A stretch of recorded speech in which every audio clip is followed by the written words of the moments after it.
Imagine stumbling upon a Gothic cathedral deep in a tropical jungle, or a Renaissance palace facade half buried in desert sand. These scenes sound like movie sets, yet they are real. Across the world, one can find stone churches, domes, and columns that mirror distant continents, silent witnesses of a past both familiar and strange. Who built these? Why do these designs appear so far from their origin? These questions tug at us like a mystery novel, suggesting blueprints of history that have been buried and forgotten. Some observers go further, proposing wild answers. They note that many capitals from Washington, D.C. to Delhi have domed government buildings or star-shaped forts, and insist this is evidence of a lost global empire. For example, conspiracy theorists of the so-called Tartarian hypothesis point to capitol buildings with domes and star forts found worldwide as proof of a hidden civilization. While mainstream history attributes these similarities to colonial influence and common engineering ideas, the coincidences are striking. Whether coincidence or clue, these repeating forms, from neoclassical columns to Baroque spires, draw us into a story that spans continents. Across Asia, Africa, and the Americas, European design elements were transplanted far from home. Wealthy patrons and colonial governments often built as if transporting a piece of Europe. In Hanoi, Vietnam, for example, the French erected an opera house, completed in 1911, that is literally a miniature copy of Paris's Garnier Opera. Its grand neoclassical pediment and columns in the midst of Southeast Asia are astonishing. Similarly, in Hyderabad, India, the Nizam's Chowmahala Palace, 1750-1880s, mixes Indian and European styles. Its neoclassical halls feature double-height verandas lined with European Ionic and Corinthian columns. These mini-European palaces look like they were designed in Rome or Milan, yet sit beside Mughal domes and Persian gardens in India. Travel to unexpected towns, and the pattern repeats. A Spanish Baroque cathedral might rise amid Chinese markets, or a Dutch canal house stand in Suriname. In Jakarta and Mumbai, colonial districts preserve Victorian mansions. In Lima and Quito, neoclassical facades crowd ancient plazas. Observers point out that even across oceans, the general evidence of these designs is everywhere. Domed capitals, star forts, arcaded town halls. In any case, these architectural echoes make us wonder, is there a hidden blueprint behind them? Or simply a history of builders sharing ideas from Europe's playbook? Aerial view of Barrow Island, Western Australia. In the last ice age, this island was connected to the mainland. A new study suggests that the sunken landscapes of northern Australia, now oceans, once supported huge populations. Modern Australia is famous for its outback and cities, but its ancient past is only partly visible. Recent science has revealed an Atlantis off Australia's coast. Geologists and archaeologists mapped the flooded Sahul Shelf, northwest Australia, and found that during the Ice Age it could have supported roughly 500,000 people. Barrow Island, shown above, and the surrounding plains were dry land 18,000 years ago. Researchers model these landscapes as an Atlantis-like lost continent, hinting at villages, trails, and maybe buildings now 130 meters under the sea. Diving beneath these waters has already turned up surprises. In one survey off Western Australia, archaeologists discovered 269 stone tools, flakes, blades, and scrapers under about 8 feet of water. These artifacts date to at least 7,000 years ago, showing that Aboriginal Australians once lived on shores now submerged. Each stone tool is a silent testament. If people lived there, they likely built dwellings and hearths that now lie buried. In short, part of Australia's architectural heritage is literally under the waves. On land too, Australia hides sophisticated construction by its first peoples. Long before European settlement, Indigenous Australians built remarkable stoneworks. Consider Budge Bim in Victoria, a volcanic lava flow where, 6,600 years ago, Gunditj Mara people engineered a vast aquaculture system of weirs and traps for eels. Or the Brewarina fish traps in New South Wales, a network of rock walls creating ponds to catch mullet, which is at least a few thousand years old. These are among the world's oldest large-scale engineering projects, predating Roman aqueducts. They show an advanced understanding of design and the environment. Yet today, they are largely forgotten by popular history. Australia's official history long focused on colonists, often overlooking these older blueprints. Some explorers' journals even fancifully reported stone walls in the bush, stories later debunked, feeding myths of lost European castaways or sunken cities. But real science now validates that ancient peoples shaped the land. The more we search, the more evidence of a hidden prehistoric civilization appears. Could stone houses or temples also lie buried under vegetation or sand? We don't know, but each new find of submerged tools or farm walls tells us there is much more to uncover in Australia's mysterious past. Manila, the capital of the Philippines, was once a gleaming colonial port. In its Spanish-era heart, intramuros, churches and mansions evoked Old Spain. Stone Baroque churches, like the Basilica of San Agustin, imposing military forts, Fort Santiago, and elegant two-story Bahay Nabato mansions lined cobbled streets. Even the Americans left neoclassical marks, the Grand Post Office Building, 1928, and other civic halls.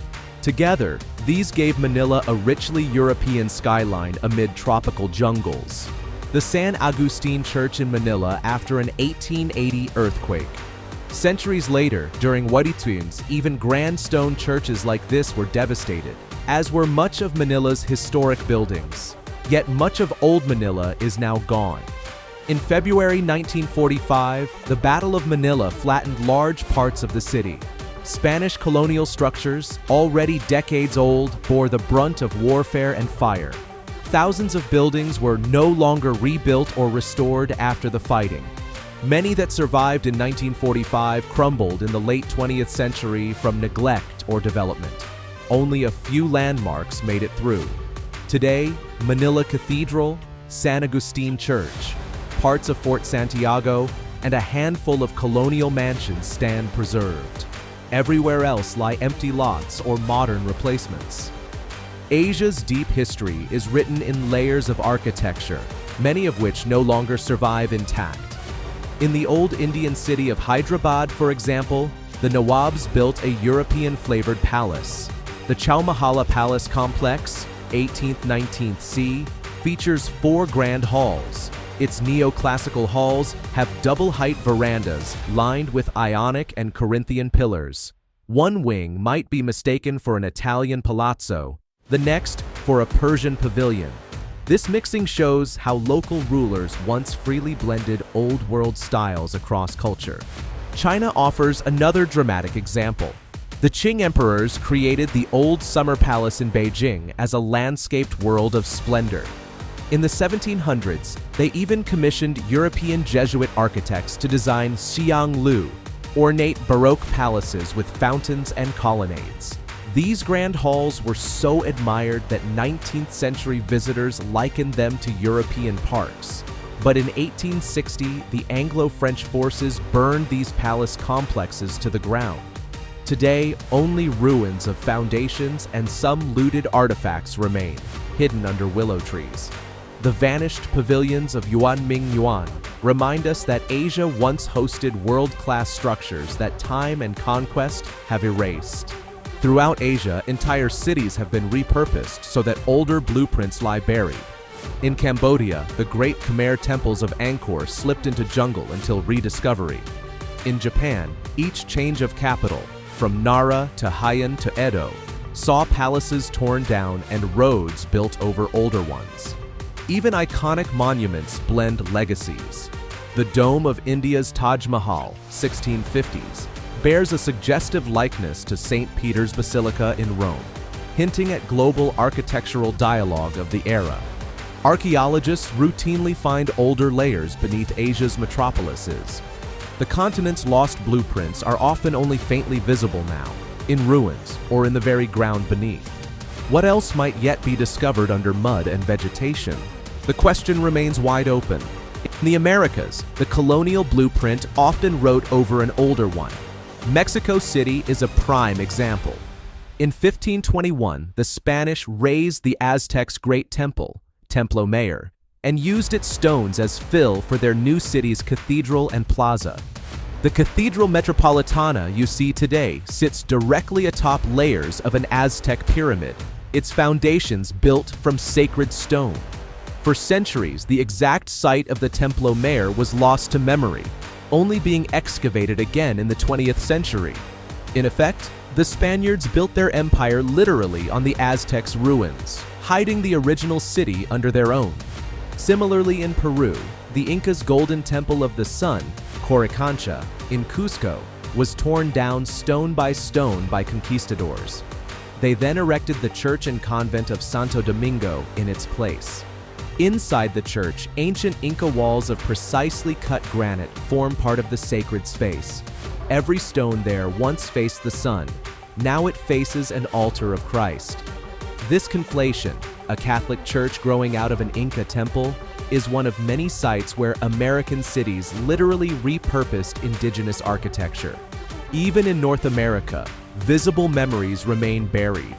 The great earthworks of the Mississippian culture, like Cahokia's Monk's Mound, are overgrown or farmland today, their history only hinted at by occasional excavations. Some modern observers extend these ideas into myth.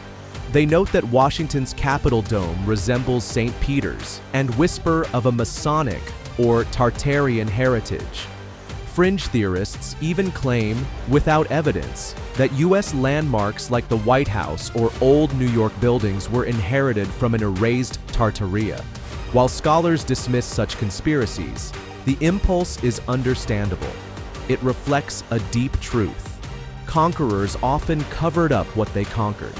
In the Americas, what we see from above often stands atop what came before, creating lost layers of architecture just out of sight. What have we learned from these wandering journeys? Everywhere we've looked, something has been hidden in plain sight. A grand design lies beneath, whether submerged off Australia or folded into a modern city block. Some of these blueprints have been partially recovered by archaeology. Others exist only in sketchy records or local lore. Big questions remain open. Could there be entire lost palaces in remote valleys, still waiting to be unearthed? Did earlier societies engineer buildings we imagine impossible? The Tartarian theory is fringe, but it taps into real wonder about these puzzles. In practical terms, we know much of what looks mysterious often has a documented history. European colonists imported their styles. Wars and weather destroyed them. As historians and archaeologists keep digging, we may rewrite more chapters. Perhaps the next field survey or underwater dive will reveal a forgotten blueprint, a building plan that changes everything we thought we knew. Until then, the old stones keep silent, inviting us to listen and imagine.